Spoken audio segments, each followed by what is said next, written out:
Welcome to Season 2 of Healing the Tigress, a podcast of conversations and stories on Asian American Pacific Islander maternal mental health. We are your hosts, Peggy, a perinatal mental health therapist, and Jasmine, a clinical pharmacist who is perinatal mental health certified. As Taiwanese American mothers who lived through postpartum depression and anxiety, we felt like we didn't hear about other AAPI mothers struggling with their mental health in new motherhood. But we knew it couldn't just be us. So we created this podcast because we hope that sharing these stories can start to break the stigma of mental health in our community and help heal the inner tigress in all AAPI parents. Hello, listeners. We cannot believe that Season 2 of Healing the Tigress is coming to an end. And so for the final episode of this season, we were thrilled to invite not one, but two AAPI moms who are actually podcast hosts themselves to be guests on ours. And their podcast is named a title that we think our listeners would appreciate too. It's called Not a Tiger Mom Podcast. Today we have with us Jenny Lai and Bettina Lopez-Lam, who met each other on Instagram in 2023 through their shared experiences of raising autistic sons. Both women identify as neurodivergent themselves and quickly bonded over their parallel journeys, not only as mothers to neurodivergent children, but also as women healing from intergenerational trauma, challenging cultural expectations, and learning to embrace their own neurodivergence. In 2024, they launched the Not a Tiger Mom podcast, where they speak candidly about their lives as neurodivergent AAPI mothers and hope to break cultural stigma while encouraging others in the community to find connection, healing, and acceptance. Jenny and Bettina, thank you so much for speaking with us today. We think your voices are so unique and very important in the neurodivergent community as AAPI moms who identify as neurodivergent, who work with neurodivergent children, and who are raising autistic children. I'm going to give you guys a chance. Can each of you kick us off by telling our listeners a little bit more about your cultural background, what you do for a living, and where you are in your motherhood journey right now? So hi, I'm Bettina Lopez-Lam. I am a Filipino-American speech-language pathologist. I work with neurodivergent children, autistic children, right now with a private practice setting, but I also have a medical background. So I work with a lot of adult trauma, like a traumatic brain injury. So I kind of like to push it all together. I am I would say, sexual abuse survivor, also a birth trauma survivor. With all of that comes together with my mental health journey with the postpartum depression, postpartum anxiety, intrusive thoughts, all of those things, just to hit the mental health aspects.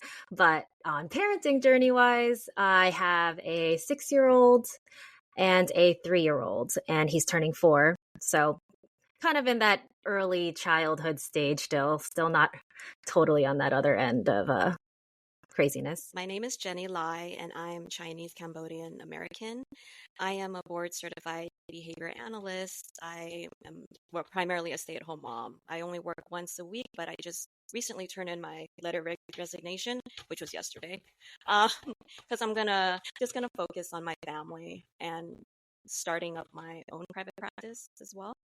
I am a neurodivergent mom. I do have anxiety and depression, and we can talk about like where I think the anxiety stems from later on. And I do have 2 kids. They're both boys, ages 3 and 5, and they're both been diagnosed autistic. So why we're so excited to have both of you is not just the representation of neurodivergent parents, but I also think that being mothers and being women, because as I pull some stats, traditional estimates have historically stated that boys are 4 times more likely than girls to receive an autism diagnosis. But recent research is indicating that as much as 80% of autistic females are undiagnosed by the age of 18. So we're learning more and more that autism can look different in women or people born female than it does in men or people born male, as well as many women being misdiagnosed or that their experience appears more like anxiety or depression. I think that's why we really want to hear your voices and that representation. Can you briefly tell us more about how being neurodivergent shows up in your life and the journey you took to better understanding your experience? So, yeah, I mean, neurodivergent life and the whole neurodiversity affirming movement has just changed everything for me. I think definitely with all, we always talk about intersectionality and how we have our culture and everything that also just applies to our mental health. But then adding this next layer for me is the neurodiversity side. So I was diagnosed autistic and ADHD when I was around 35. It was following my older son's autism diagnosis. And definitely at first it was the old school the belief that mental health disorder, anything, it's just, in Tagalog they would say like it's tainted blood. They would say like pangit ang lahi, like your blood is bad. So it was definitely one of those things that I had to unload, especially with family and going through it with my parents and explaining all this and working with autistic children. It's like you have all the tools that you need to do the job, but when it's your own child, that's where everything just changes. So I guess, yes, it was definitely one of those things where at first I just kept thinking there's something wrong with me. Is it just anxiety? Is it just depression? But then I actually had a few friends who were late diagnosed autistic themselves, and they were the ones who actually showed me, I'm like, if you're autistic, then maybe I am. And actually, one of my best friends, she's actually a psychiatrist who one of her main specialties was like late diagnosed females. And I don't know if you watch that Love on the Spectrum show, but there's that Jennifer O'Toole lady. Like, so she has a whole book all about just being a late diagnosed female and all these resources about it. So that was kind of the awesome thing that let me really see, okay, like you said, like we're missed. And that's why even with like little children, when we see them, we miss the little girls because their special interests are makeup and dolls. And like me, it was like pageants and like all those other things. Well, for me,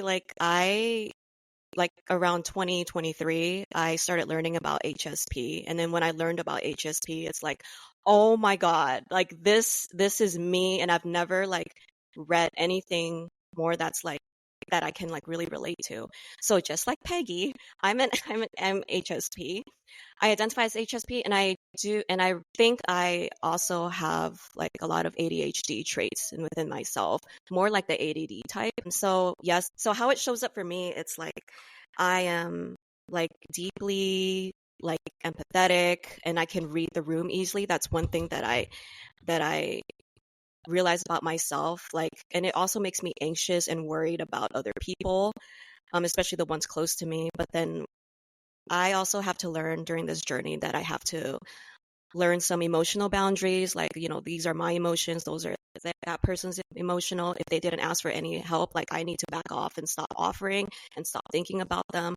So that was one thing that I was very glad to learn, because I didn't know how to do that before, because I didn't know what it was. And also like this is where I feel like the HSP and the ADHD kind of like collide a little bit. It's like I'm very easily like some overstimulated like by clutter, and I cannot multitask. Bettina knows this. I cannot multitask, but the part of that ADHD, it just makes it very hard for me to declutter.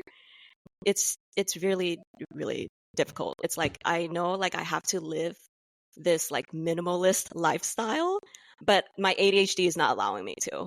And then it's also to actually do it, to clear it up, to clear up these things, or to like mark off the things on my to-do list. That's my executive functioning part. Like it's really, really difficult for me to do that too. So I just feel like I just focus on a lot of things here and there. Like I have like, I'm sure you hear about this, like I have like 100 tabs open in my brain, where it's like I need to do all of this, but I can't do it. Or like I only do half of it, and then like the rest is just like still half done. So I think it's like it might appear that I'm like when I was younger, it might appear that I'm like lazy, because I've been told that by my parents. But knowing what I know now, it's like I'm not lazy. It's like I have that executive functioning part that I need to work on. So now it's like giving myself those strategies, like taking like making a to-do list or writing things on the whiteboard. Those things can help with like just getting things started, or even like their forgetfulness, just marking things off. And also like I tend to hyper focus on things. Bettina knows this too. Like it's a good and a bad thing. It's like when I can if I want to do a project and the only time I can do it is actually after the kids go to sleep. But then it's like I can go on for like 5 to 6 hours straight, and then it's like 3 o'clock in the morning, and now it's like, okay, I have to tell myself you need to stop because you're gonna wake up in like 3 hours. So it's like I feel like knowing these things about myself, it's like there's some strengths, but then there's also some challenges, and then we also need to develop. I also have to develop this like a strategy on how do I live with it, but then giving myself strategies so I don't like burn myself out or letting the ADHD and the HSP take over me. Overall, like, yeah, like the main thing of diagnosis and the best thing about it, though, is the fact that it gave us a roadmap. It gave us a chance to actually know what we need, because if we didn't know we were neurodivergent or our diagnoses, like we would just constantly be blaming ourselves. Like, what's wrong with you? Why aren't you a good mom? Like, why can't I do this or that? And that's exactly why I got the ADHD diagnosis, because I always knew I was ADHD. It just was like, oh, I don't, what do I need it for? It was, so I ended up doing it because I needed like medication. And that was another stigma like that I had to overcome, because, you know, they always said, why medications? Like, you're strong, be strong, suck it up. But then, yes, psychiatrist best friend again said, no, Bettina, it's not what you think. And, you know, being like a mom, you want to be the best mom you can be right now. And so definitely as soon as second kid hit, that was where executive function really messed up for me. And that's where medication has just like helped me kind of center and be able to break myself out of that analysis paralysis, ADHD brain side. But being autistic and ADHD, like they're so opposite ends that I am constantly fighting my need for order and structure and to get everything done. But then the ADHD is like flexible, move, let's go. Like I'm always moving. I don't rest. And then that's where the super burnout goes, where my masking and yeah, but you can get in more into culture and masking and, you know, having to always appear, like having it all together. So you'll see like my anxious face is actually this. I'm always smiling. So I might, but it's because it was trained, because that actually applied because culturally Filipino, they're like, oh, to be a part of the group, walang ya, pakikisama. They want you all to always, whatever you feel affects the group. So as a young kid, culturally, I was like, okay, I got to smile all the time and worry about everyone else's emotions except my own. So that's been kind of a cool journey, because now with the whole moving, it's made me really see how knowing myself and all these accommodations I need, like I'm finally like my authentic true self. So it's pretty awesome, because interviewing for jobs, I'm like, no, I'm not masking for this or that. And actually, I feel like you kind of answered what I was going to ask next, was that how do you think being neurodivergent had impacted your postpartum experiences? And you kind of mentioned that like all your life, you've been kind of keeping it together for everybody else. But once you're a mom, like it's not just, it becomes more than that, right? And you realize that like to be the best mom, like you kind of have to go in a different direction where it feels a little bit more authentic to yourself, that you can actually show up for your kids and be the best version of yourself.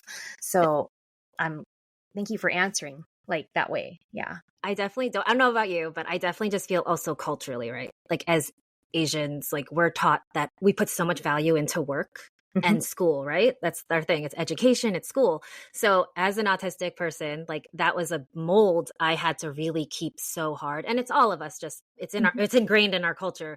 Work, success. Like that is valued by how much you work, your success and who you are. So then that was a big thing I had to change as like a mom and realize, okay, I'm not working as much. I'm not earning. Like, and that's the whole thing, ability to earn. I hear my dad's voice in the background. But I'll say, like, it's once you lose that ability to earn, I'm working less, this and that, like I just lost my sense of self as well. So then that was a mask I needed to let go of. And so that's been a journey of that. For the autistic side, I mean, ADHD also has a lot of sensory things as well. But my biggest thing was actually childbirth was so difficult. And I thought I'd be great because like my husband and I were like super, like we used to lift a lot. We worked out, like we were in shape. So I'm like, yeah, pelvic floor. I can like push this baby out. Yeah. No. So it was so hard because I didn't realize how much my sensory awareness, so they call it your interoception. I had no idea. I can't feel my body much down there. And I actually, trigger warning, I think it has a lot to do with my childhood sexual abuse. It was like a certain level of sensory threshold, which is a whole other conversation. But the idea is like we train our bodies to accept a certain amount of sensory input. And once we learn to, like, that's why with sound, we may go to a concert, like, great, great, great. And then you get home and then you're like dying or you're really mean and like pushy. So in that sense, it's like I had such a high threshold for pain or even awareness that I didn't know when to like really push or how to push. So I think that really contributed to the fact that I needed the emergency C-section, lost a lot of blood, went through all that trauma. And it wasn't until we were in the recovery room, my husband and I, and he actually leaned on my new incision to like, he was trying to give me like a cup of water. And he leaned his hand right on that fresh incision after pushing for 5 hours, then cut and just all that drama. And that was the first time I actually felt my body down there. And it was that much pain that I had to feel until my sensory awareness was like, holy, like it hurts. Like, oh my God. And that's when actually I broke down crying. So that just was kind of interesting for me as when I look back as an autistic person now, it's like, whoa, like I had no idea what my body was doing. My sensory awareness, my ability to be aware of what my body felt. That's what I thought was interesting about the postpartum like feeling, was the physical sensory that we don't talk about a lot. And at the time in postpartum, I'm trying to remember if you had the autism or ADHD diagnosis. It wasn't until after. Mm-hmm. And so for you to kind of look back on this experience and be like, oh, okay, that was what was going on. Because it sounds like it's also just the experience of having children that have a diagnosis of autism that made for both of you look inward to be like, oh, because we do know now that it is highly genetic and not those other things that people are spouting, which we will go on to later, of why, like, where does it come from? And we know that you dove deeper in your podcast, which again, for those listening, it's called Not a Tiger Mom, in your podcast about how your children received autism diagnoses. Can you explain to our listeners what that experience was like trying to navigate receiving autism diagnoses for your children? How did you go about it? How did it impact your mental health? Is there anything you wish were different about the whole process or experience? Well, okay, so I feel like with my experience with my son, I was already in the field of ABA, so I was very familiar with like what to look for, what were the traits. So it wasn't until like maybe around, I'm trying to like remember the dates, like 13 months, 14 months when he still wasn't clapping yet. And because that's like the social part of like the traits. It's like, okay, he's not engaging in clapping and he's not yet talking yet. So by the time he was like 16 or like maybe 15 months, it's when I decided to contact regional center, because our pediatrician at the time, I felt like he wasn't very helpful, but then my mother instinct was like, no, I'm going to contact the regional center myself. So they're very, very quick on responding, maybe like a week after I fill out the intake form. So they did their own assessment, and then the regional center, at the time he was under 3, so he was able to receive early intervention services. So if your child has delays in all areas like communication, gross motor, fine motor, social, emotional, under 3, then you're very likely to get funds from the regional center to start therapy, like speech therapy, occupational therapy. They have this, they call them teachers that come to your house, and they basically play with your kids, your child for like maybe 2 hours a week, 2 hours a week. And they also have some goals for their child to meet. So those are the services they provide under 3, and you do not need an autism diagnosis to do this. I think many families think you do, but you don't. As long as like there is a delay, if your child shows a delay, and then these services are here for you. So we started with that, and then around like 2.5 years old was when he got officially diagnosed with officially I can say with autism. And at that time I was like 8 months pregnant, and I was, at that time I only knew what I knew. This was like pre neurodiversity affirming Jenny. It was very like medical model, traditional ABA Jenny. So I was very scared. I was devastated with the diagnosis, and I had a lot of hormones going on. So I was very, very sad, but I was also very determined, but in a way that's like, he's going to catch up. He's going to be right there with his peers. So it was a very different like mindset back then. And I wish at that time there were like more resources available for Asian American mothers instead, like after, and just with the whole cultural aspect of things. But they don't do that. Like what they give after the diagnosis is this very like cookie cutter. Here's a video that you can watch through Kaiser. And in the videos, it's like they try to make it a happy thing, but it's still very like stigmatized and very like, oh, poor autism, like poor you have autism, and poor you, like now you have like now that's so much stress on you. But it's like, not to say that we do not experience those feelings as like parents, because it is, I imagine like it is difficult work, but as any parenting journey is, because we're all going through it or going through our own journeys, but it's still very like stigmatized. So I just wish like at that time, I wish there was more neurodiversity affirming ways and resources to help me navigate it, because the only way I found out was through like social media, just moving away from what the doctors are telling me, what my work is telling me, textbooks are telling me. It's like, okay, let me hear it from the people.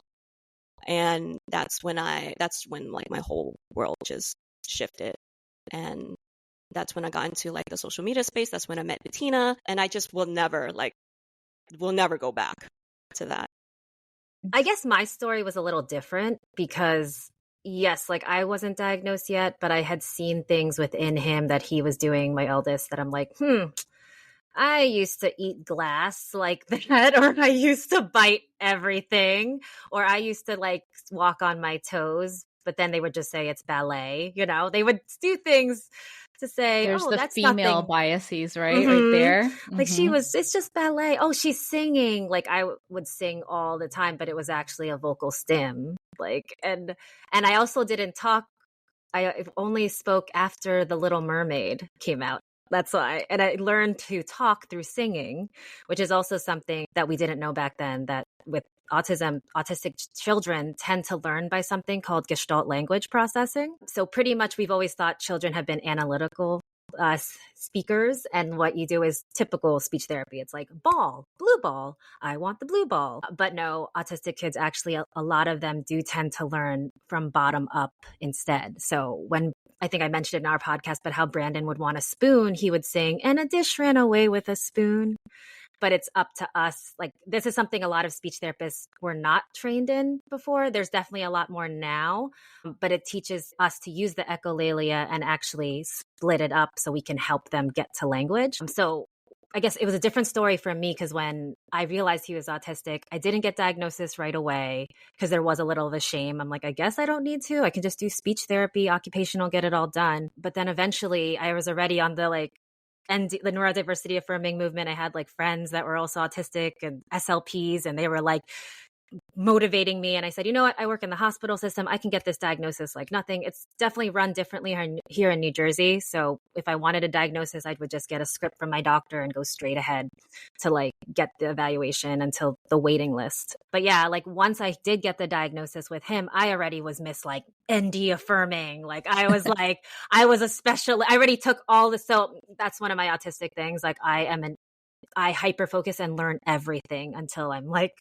obsessed and over it. That's why I learned about sensory. I learned about Gestalt. I did everything I knew that I was like, you know what, this is going to be him. Hence kind of why I am homeschooling him right now, actually. So that's a big other stressor, obviously. But it's just because I know what he needs, like regulation and like sensory and all that. So it's just the best for him. And I think that's the most beautiful thing about the neurodiversity affirming movement. It let us see just like, not even just like autistic kids, like we all learn differently.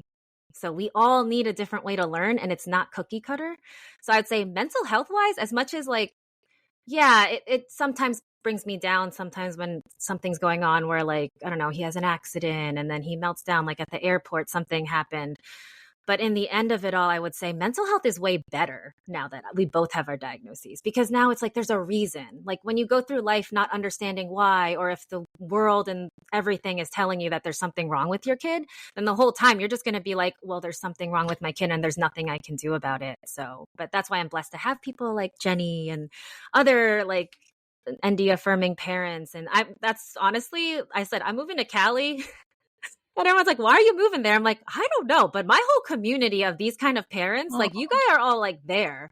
Like there's just like a different open-mindedness. I don't know what it is, but I'm just excited for community. Like that's pretty much what this whole journey has brought me to. So as much as it's like you mourn your child, like you really learn to love your child for every little quirk you want to say. Because in the past, they would just put us down, like put me down and be like, Bettina, don't do that. Don't do that. But now it's like, all right, you want to like dance around and top of that table? Cool. Like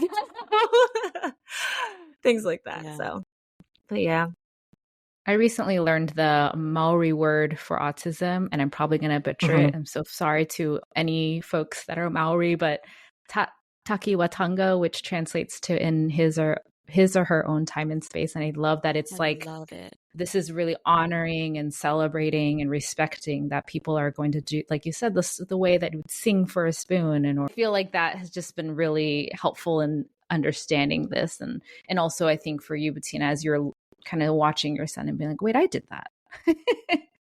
And how kind of it was almost not even considered something that was quote unquote wrong with you. It was like, oh, she's doing ballet. And that's like almost like a reframe. And also even in our other perinatal mental health disorder episodes where it's about being able to name what you're experiencing is so powerful, because you're like, oh, this is postpartum OCD, or this is postpartum anxiety, or whatever, being able to put a name to something to be like, this is what I'm experiencing versus something's wrong with me.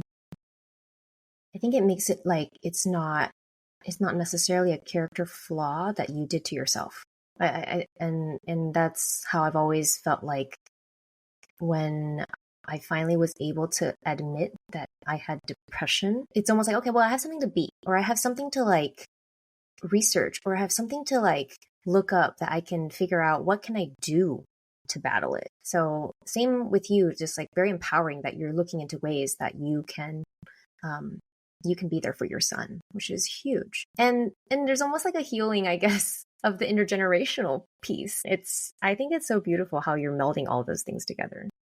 During the Autism Acceptance Month in April, we learned a lot about how it's important to use neurodivergent affirming language. And so we're kind of talking here a little bit about some of the language Peggy mentioned, like what this word means can be very significant, like the way you're presenting this word and what the meaning is. So I'd love if you could share with us a little bit about what that neurodivergent affirming language looks like and how important that is.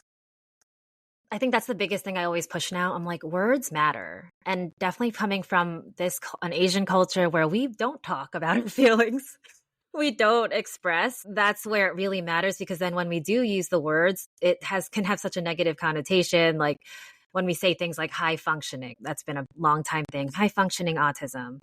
But what is really high functioning? Because this can be my best friend said it best. She's like, they can be this really good looking guy with high functioning autism, but what? He can't like go to the bathroom by himself or something, or he can't properly find that he has food all over his face.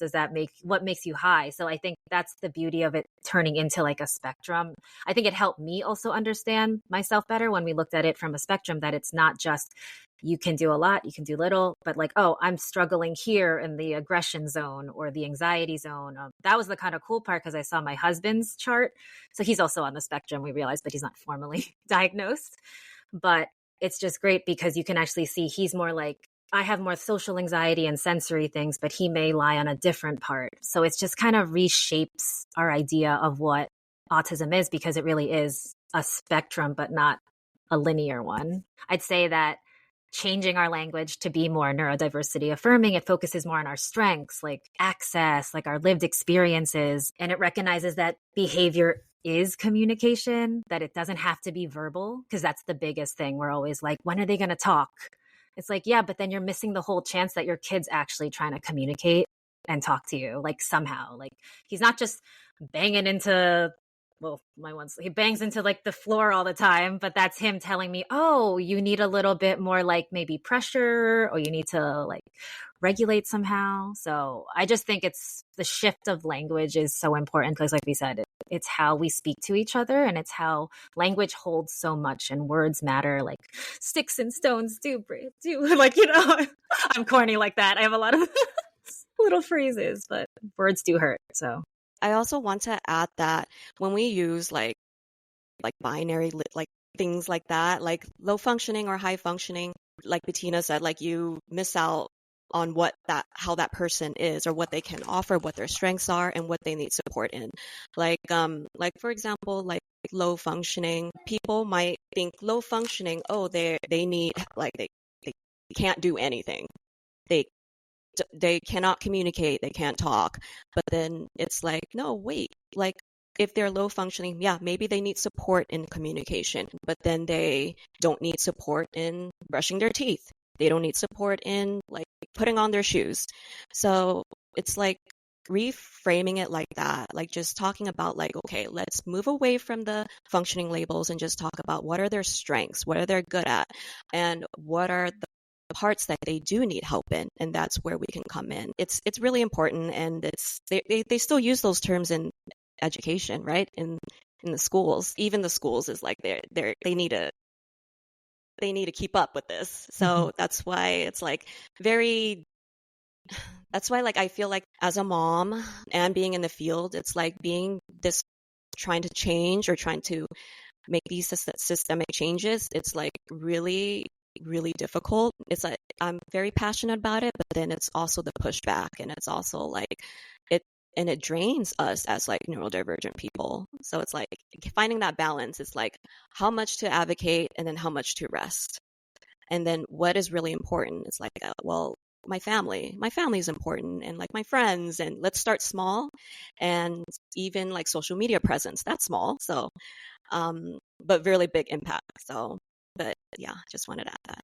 I forgot totally to mention though, language wise, because we didn't talk about like the medical model versus like the social model, and how like you could hear like, so I prefer like not person first language. So a lot of people will say is like person with autism, child with autism, but the neurodiversity affirming movement, a lot of us do believe that it kind of treats it more as a disorder or like a disease, because you're saying like a person with cancer.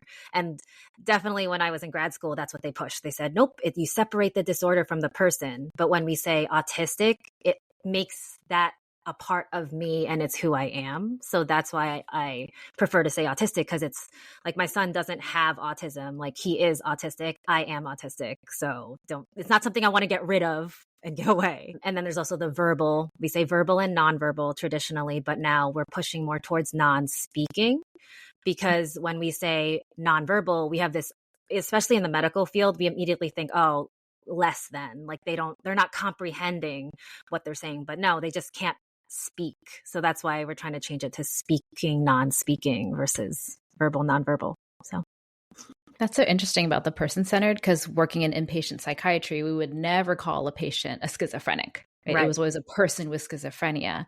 And it's so helpful to hear that that's not necessarily how you want to approach autism, because with that, it's you're a person with this condition versus this is who I am. So it's interesting because I also am trained in that way of like person with bipolar, not a bipolar person with schizophrenia. And so this is very different. And there's some autistic people that they still prefer to say with autism. Like you'll see, especially like older generations, it's just what they always were doing. But I just see it more as like I felt like we need to shift, because I do feel like it's a part of who you are, and it shouldn't be like shamed. Let's roll with it. This is what we are. What do we got? So the other reason why we're so thrilled to have you on the podcast, not just as voices of parents with autistic children, but you yourself being providers who also identify as neurodivergent. And I think there's a lot of like for us, by us type of approach, like thinking about how I am an AAPI therapist for AAPI moms. I obviously see more than just AAPI moms, but the value in being the same identity of someone I'm trying to support and help. How do you both see it being valuable in both of your different careers working with autistic children of being neurodivergent yourself? So I would say, I mean, obviously it's just living it. Lived experience is so important. It's that layer that not someone else could give. I think it's very comforting to a lot of the parents when they see that I am autistic and ADHD, because they're like, oh, but it's kind of hard because I never want parents to feel like, hey, I want my kids to be like her. And then, or to live up to the expectation that, look, my kid's going to be speaking, my kid's going to be like, have a profession and blah, blah, blah. Like, I don't want to be that for people that I'm like what is that word? Not, there's definitely that word that they've been saying a lot. Just, it's like an ASPE supremacy. Have you heard of this word? So that's one thing that's been going on with a lot of the world stuff, like with Elon Musk and being Asperger's. And so that's actually an interesting fact. So Asperger's was actually a Nazi. And he actually did all these like experiments with autistic children, and they were euthanizing to make sure that they got only the brilliant savanty autistics. So there's like this whole culture within autism that like ASPE supremacy, you want to be the level 1, like low support need, brilliant thing. So that I know I'm kind of going off track, but overall, like, the point is, I just want to stay away from ASPE supremacy. Yes. We want to show that, like, no, this is not what I'm trying to say. By me showing who I am, like, I'm not trying to say this is the goal of autism, like therapy, whatever. No, I just do it more in this. I love sharing my story because it helps parents see, like, oh, okay, that's not so bad. Like, that's just a stim, or that's just whatever. And me just pushing onto them saying, like, look, it's not a big deal. That's just them regulating. Like, remember when you used to bite the end of your pen in class? Like, that was something we developed to do. Like, so I would bite my nails. Like, it's pretty much just helping. It gives me another layer to show parents, like, hey, like, this is just what your kid's trying to tell you. And I think it's very comforting for them to like just have that ear, and I'm really good at pattern recognition. It's one of my traits. So and that's where I was telling like Jenny too, I never knew if I needed ABA for like my child, but I'm actually really good at already seeing behaviors as it is. So I think that's what really helps me as a therapist, because I'm like, oh, look, but did you notice, like, maybe, oh, see how he's scratching that, but maybe he has like a rash, or like, I don't know, there's like just something, I don't know. But I always look at all the external factors as well, and I'm good at that. So I think me noticing patterns so fast where I'm like, oh, like, and knowing what to do, the speech wise, and break apart that, like, it's just nice to have that layer. So, but yeah, lived experience matters. I think us being able to connect to the parents, the kids, and I don't know about you, but I know you, Jenny, but I think the kids like do so much better when like you're a kindred soul. Like, I think they just know. I'm like, they just know. They're like, oh, like you're my autistic bestie. Like, we got this. Like, you know. So we have our own language, and that's a whole other thing. But the telepathy tapes, yeah. My son connected with Bettina. Aww. Like, when she was here, like, she got him to say a few things. Actually, I was like, oh my god, he hasn't said that. I'm like, that's her, like, that's our free speech therapy right there. And the autistic. Yeah.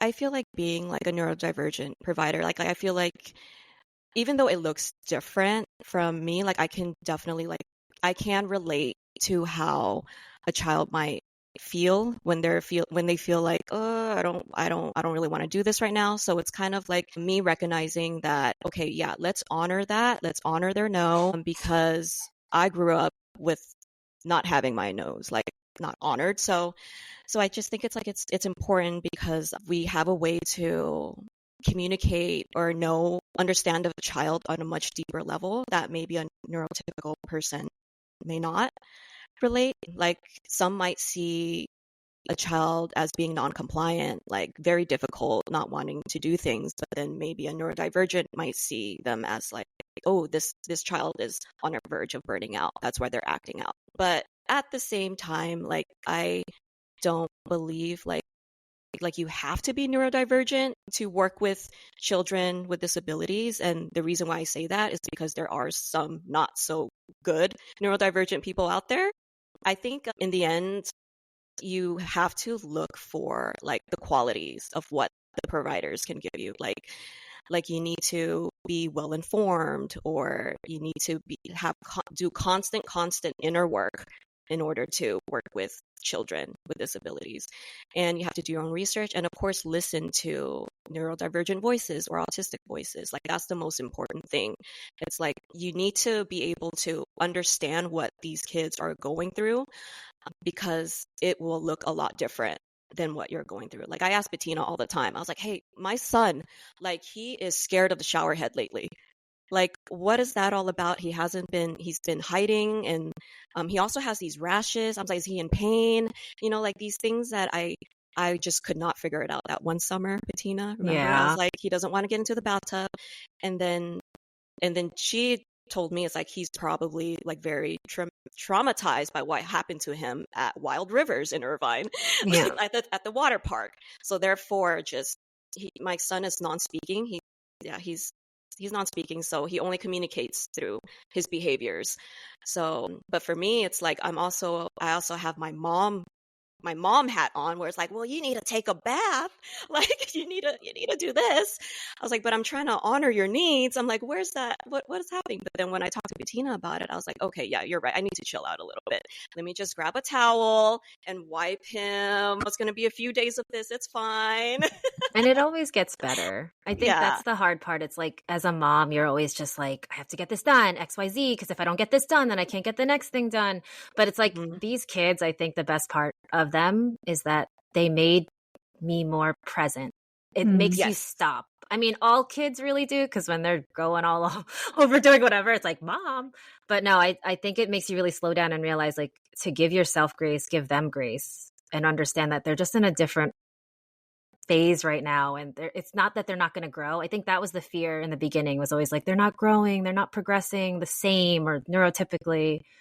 But it's really just knowing they're going to get there on their own time. And they always do. It just might take a little roundabout. That's it. Yes. I think that's really hopeful to hear, I think, and good reminders. Like, even if you know it deep in your heart, sometimes I think just hearing it again from somebody else who knows what you're going through can be so helpful. And you guys have mentioned a few times the words ABA. And so I want to give us a chance to maybe talk a little bit about that. We've heard there's some controversies around traditional ABA therapy, but we also know, since Jenny is a BCBA, a type of provider that traditionally offers ABA therapy, can you give our listeners maybe a quick summary about these controversies, and what does neurodiverse affirming approaches to support children with autism look like? Okay. Yeah. So for anyone who doesn't know what ABA is, ABA stands for Applied Behavior Analysis, and it just means understanding and improving behaviors by analyzing how behaviors are affected by the environment. And we use behavioral principles like positive, negative reinforcement and positive, negative punishment, shaping, and task analysis. If I were to try to go into these principles, it'll take like a long time, but those are the principles. So ABA therapy is typically recommended once a child is diagnosed autistic. Like, it's usually speech therapy, occupational therapy, and then they'll recommend ABA therapy. And this is where ABA companies will try to get as much hours for the child, which is very unethical, and that's for another time.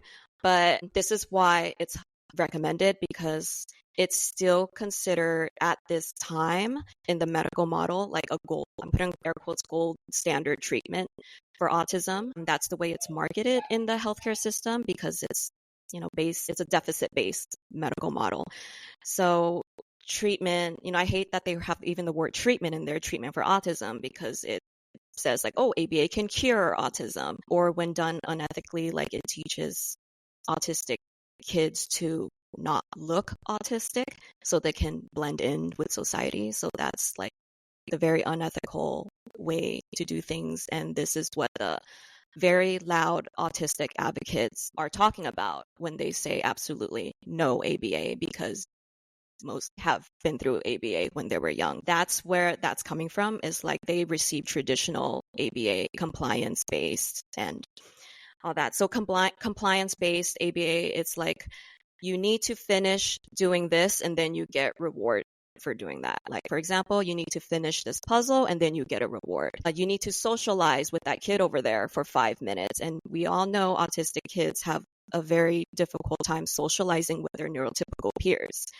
But because of traditional ABA, they need to not look autistic. They need to blend in with society. That happens to be one of the programs that they have to do back in the days, like socialize with a friend for up to 10 minutes and then you get a break. Sustain eye contact, which that's one thing, that's one of the traits autistic kids have. Like they have trouble maintaining eye contact. Well, one of the goals is, no, you have to look at people in the eyes now. That's very uncomfortable. I do it.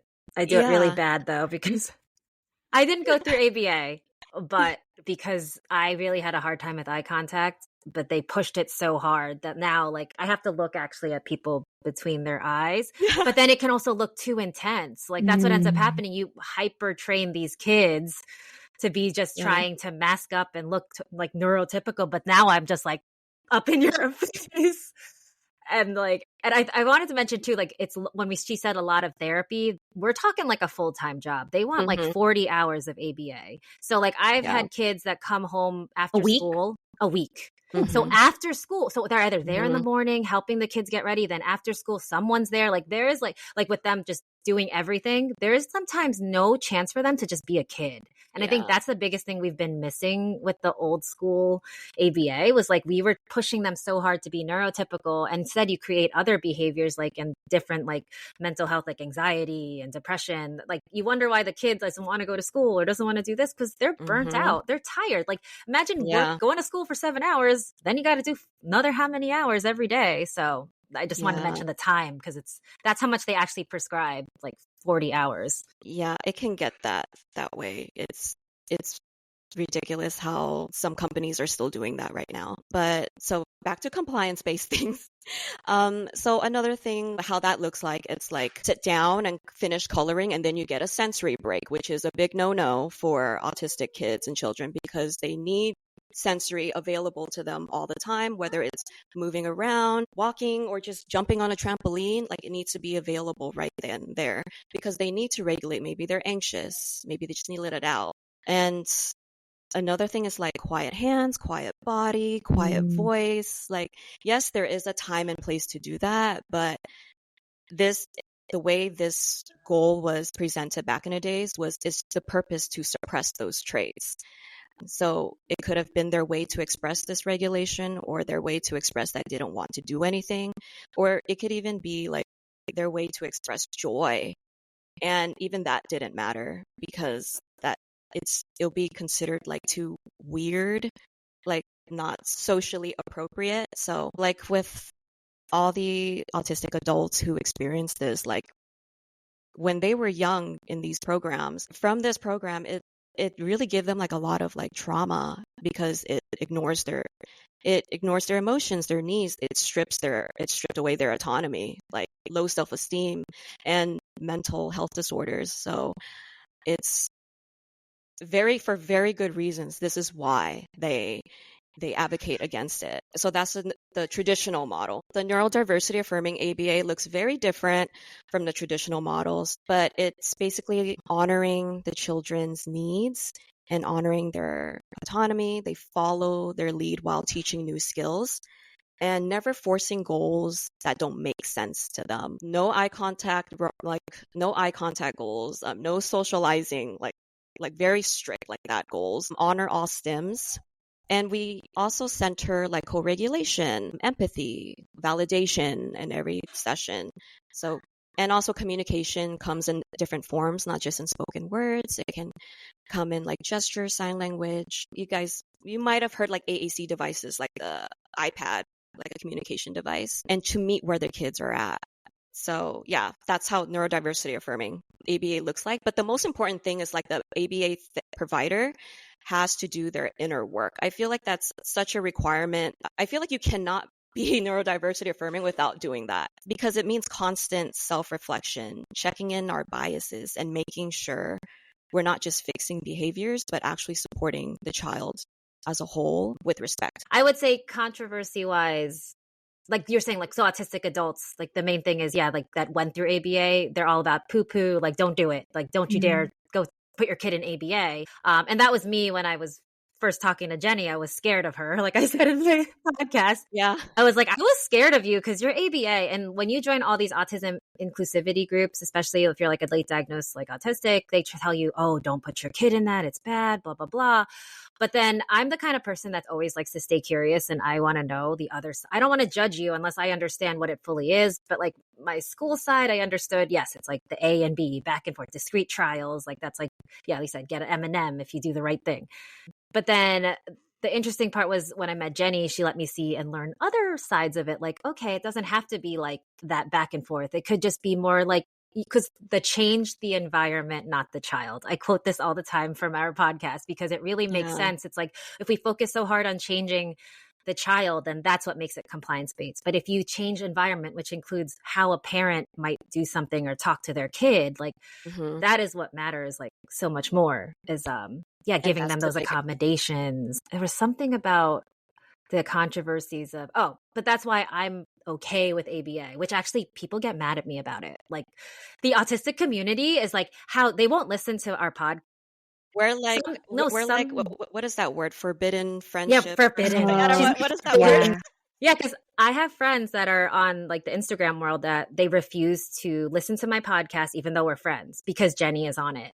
Because they said, nope, she's a BCBA. I actually had someone that I wanted to be a guest on ours and like refused to do it because they said they refuse to work with anyone related to ABA, even if it's like trying to change. But that's the whole thing. Like, that's what we want to do by connecting and sharing like this shift. It's like, yes, but everything's been bad. Like, even there's ABA inherently in like so many things, like even regular, like talk therapy and everything. It's like there's in speech therapy, it's like we have to just see, like, we can't grow unless we can learn to collaborate and understand the other side and what we did wrong. So that's the biggest controversy. But I'm like, I had picked that up also, like just from listening to you guys, because I know nothing about it, but I could sense there was this kind of like, oh, it's like SLPs versus like BCBAs. Like you guys are literally like Romeo and Juliet kind of, back, right? Forbidden. But in listening to it, like it was really cool, Bettina, hearing how you were able to be open-minded enough to see like, well, what can we take from ABA and make it work for our kids? Like what are things that can still be good from it, but let's change the narrative about it. And I think that's kind of what Jenny's trying to do. And I love that you guys are rewriting it a little bit. I do hope people can listen because it kind of lets people see that, like, how can we work together to help our neurodivergent kids? Because one kid, speech therapy may be all they need, right? But another kid might need more support in other areas, and that's where we can blend things together. So I'm really glad you're kind of explaining this a little bit for us and our guests, and maybe somebody out there, it would be helpful for them. Can I add one more to the controversy? Yes. I feel like it ties into what Bettina is saying, but the controversy around ABA is that not all ABA are the same. Some families have like a really great ABA team, very supportive. They're learning about Gestalt language processing, AAC, but then there are also other ABA companies that are still practicing in very harmful ways.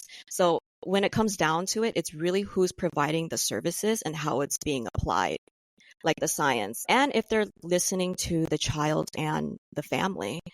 So it's like, just because someone says they do ABA doesn't mean that they're doing it in a way that aligns with respect and compassion. So if you are a parent looking for neurodiversity affirming ABA provider, just ask questions to the agency, and making sure, you have to make sure that your child's dignity and voice are centered. That's the most important thing, because that's what matters the most. And I think that's why families shy away from it, because they're like, oh, no ABA. But then the most important thing is just to interview the agencies that you are interested in, or You want to know what their output is, and you want to know exactly what they will do if your child engages in very difficult behaviors. Their response will tell you a lot if they're neurodiversity affirming or not. You can feel the ick. That's what I say. You could feel the ick when you talk to some. Like, I don't know. It's interesting because as soon as like I hear things of people that don't understand the neurodiversity affirming movement, it's like you immediately know. Just in like that's what I'm saying. The language, it matters. When you hear how they talk about it, that's when it's immediately like, okay. I feel like it's really similar to this concept of decolonizing therapy, because so much of therapy, mental health therapy, is geared towards Western, or this acronym of WEIRD, Western, I forgot what the other ones are actually, English speaking, industrialized, something. I will remember this one day, but just like as an AAPI mental health therapist, how am I bringing in other parts of culture? Some of it is like in some spaces where they talk about it, it's almost like reclaiming therapy. And so I feel like, Jenny, you're like reclaiming ABA to be neurodiverse affirming. It doesn't have to be the way that the old white men made it, you know, like it can be what is needed for the community. So yay. Speaking of, oh my gosh, I'm going to go here, old white men. I'm just going to point out, because we are in America where there are recent socio-political events that have really put the autistic community in the spotlight. We know that RFK Jr. has made some very harmful comments and spread misinformation when it comes to the autistic community. How do you think this is impacting the community, and what changes need to happen to better support this community? Obviously, it's definitely one of those things it has definitely pushed us off social media. I mean, I don't know about you, but I've definitely seen, like, you know, Jenny, we were talking about it, like, we just don't want to be on it. Like, and other creators that I know that are in the autistic advocacy world, we're just so, like, that's exactly, there's not even words to it. It's literally, but it's, you know, it's infuriating. It's heartbreaking because, like, we're trying to, especially us in this, like, neurodiversity affirming movement, like, we're trying to build this up. Like, we're trying to show, like, there's nothing wrong with my kid. It's society and how society has been created for our children to not succeed. Like, same thing, like we said, like, I don't know if we got into that, but like a kid with like in a wheelchair, like if we don't have ramps, then the kid's not going to succeed. Like, same idea with autism. If we don't give him these accommodations, like have the headphones so he can deal with this auditory, like he's not going to succeed. So like when RFK Jr. comes out and says all this, pretty much saying that we're damaged and that we can't pay taxes, and I was like, sorry, would you like to pay my taxes then? Because I'm autistic. But, you know, it's perpetuating fear. And like, that's what I hate the most. Like, I feel like a lot of these autism brands, like companies, like anything that's like a money making kind of thing. Don't get me wrong, autism is like a multi-billion-dollar like industry. So why would they not try to perpetuate like that kind of negativity so that people are afraid and that we need certain treatments? And I don't know. It's just really harmful. It's harmful for our children. Like, we need leaders that amplify autistic voices. Like, he's trying to erase them and minimize us. But yeah, we have to amplify lived experience. I think most of the things that he's saying is, yeah, like it's really trying to scare the community, and it's also just scaring like everyone globally. But I think like when he talks about autistic people, or they don't pay taxes, they can't use the restroom. Now there are high support needs autistics that do. The divide. That's it. Okay. Oh yeah. This is a good one. This is important. Yes. The divide within the community. You go. There is. This is very important. So within the autistic community, you got the low support needs, high support needs, or medium to high support needs, and then you have the profound, which I'm not sure. Like with the profound autistics, I think that word is from mothers who are caring for autistic children who are profoundly autistic, but I think it's due to other conditions as well. Like they have comorbidities. Mm-hmm. Yes. Yeah. So when RFK Jr. talks about this, I think he's talking about the very high support needs, profound autistic people. And I cannot speak for the families who are going through the challenges, and it's probably very valid. And I read that they can relate to some of the things that he's saying. But what we all can agree on is that we do not need to be, or like autistic people do not need to be in some registry. It's like, what is that going to do? Is that going to give us more support? Are you going to give us like more respite? Are you We gonna... actually didn't get to talk about this. So Jenny and I have had no time to catch up. So New Jersey actually does have a registry already. And so like Brandon is actually, like my son, he's actually on it. But it's years ago, obviously now. But the way they present it is like New Jersey does it. Like, so we're considered like the best state for autism services, supposedly, which is why a lot of people are like, why are you leaving the state? And I'm like, now that I'm in the ND affirming world, I'm like, okay, that doesn't necessarily mean better. There's definitely a lot more opportunities. But they say that by putting the name on the registry, it allowed the state to take account for like how much more teachers we might need or more services. That's how they framed it then. Now this registry that's came up now with this whole stuff is kind of scary because it's kind of feels very, I don't know what word to say without sounding, I don't want to say. Yeah. I think he wants it on like a national level where it's like, what is, I don't know. I don't like the thought about, I know California doesn't do it. So I know there's a few states, and New Jersey being one of them.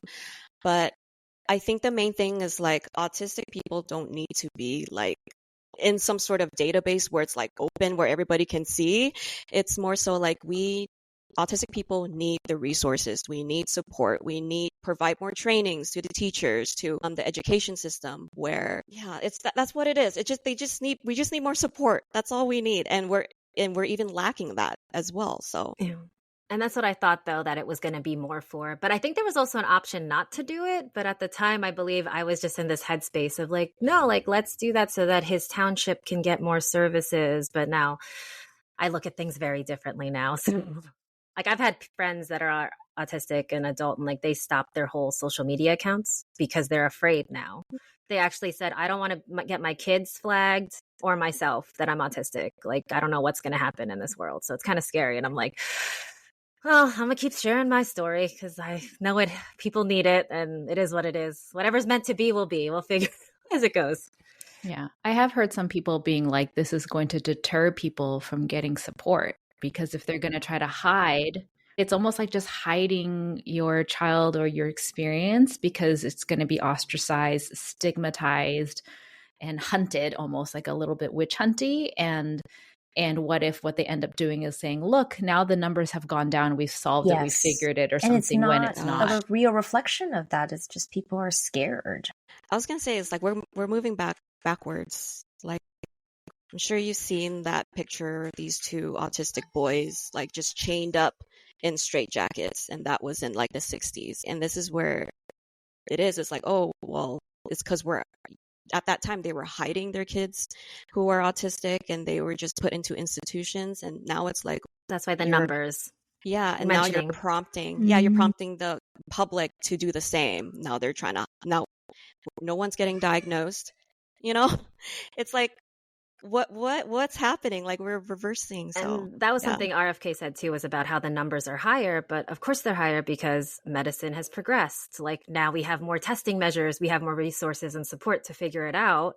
So the numbers aren't necessarily going higher. We're just having more identification and resources. So what's it? I'm sorry that we brought up such a grim topic. Oh no, but it's needed. It's so funny because me and Bettina, we haven't talked. We just sent a few texts like, did you see this guy's post? And then we both did our own little separate posts. Yeah.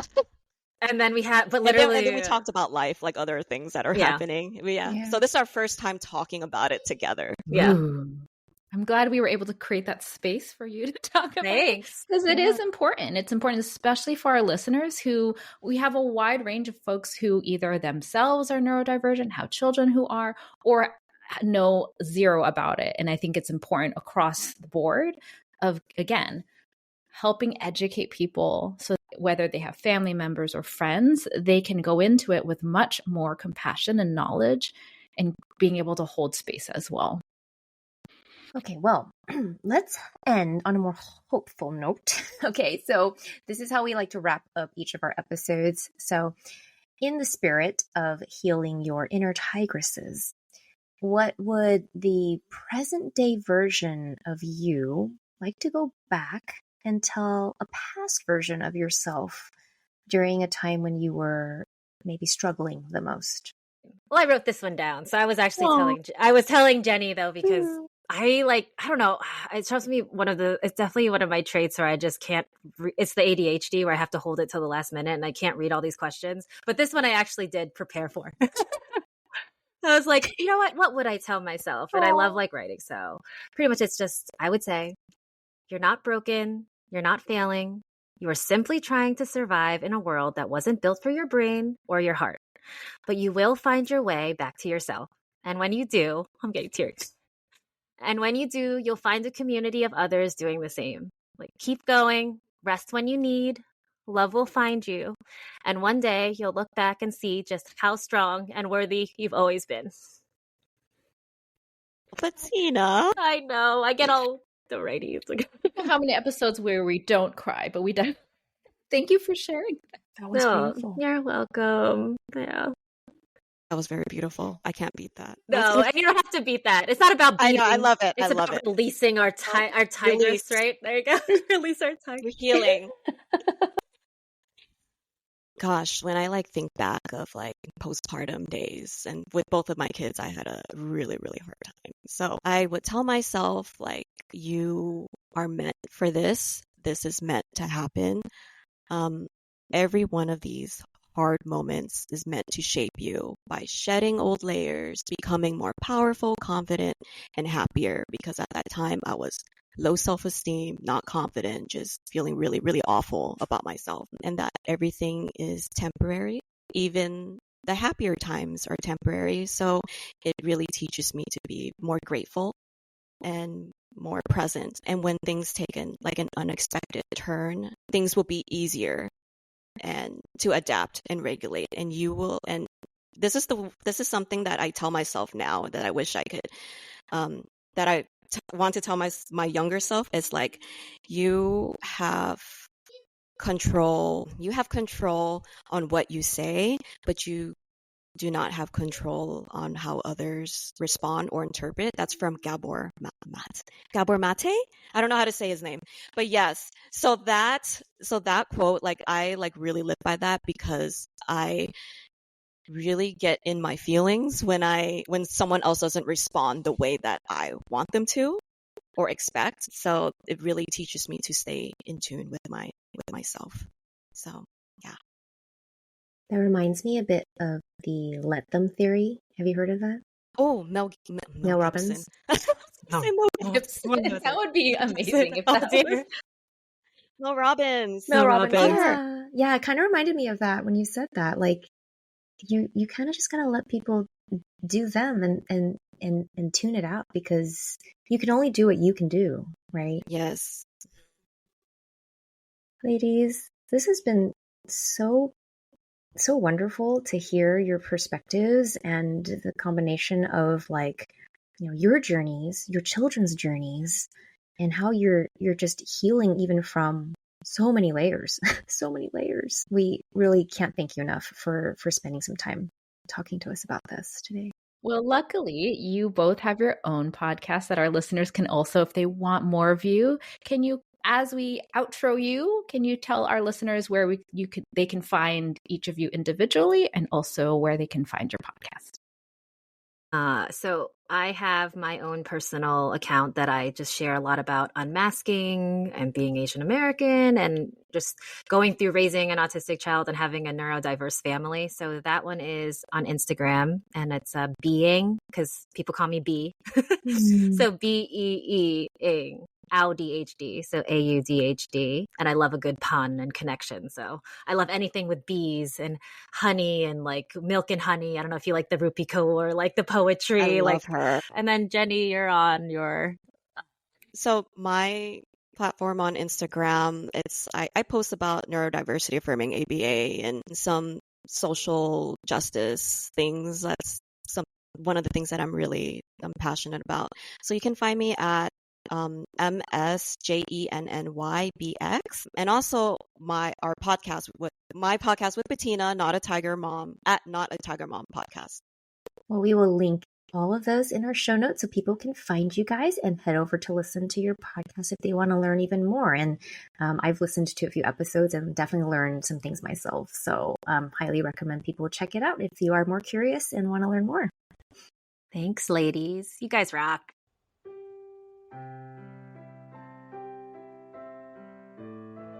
Thank you for tuning in to this episode of Healing the Tigress.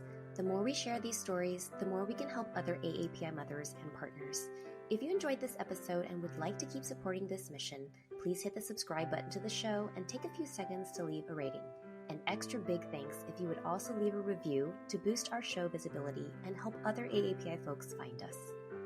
You can also follow us on Instagram at Healing the Tigress, or even better, check out our Patreon at patreon.com/healingthetigress podcast to support us more. Inside the Patreon, we will be offering more bonus episodes, sneak peeks, and a community for you to help shape our podcast too. Thanks for being here. Healing the Tigress is produced and edited by Peggy and Jasmine. Music for this show is remixed by Dr. Tony Huynh of Tony Mixes. Our intro music is a cover of You and Me by Z Avi, played by our co-host Peggy. Our outro music is a cover of Green Island Serenade, played by Jasmine's sister. Cover art design is by Dr. Angela Chung.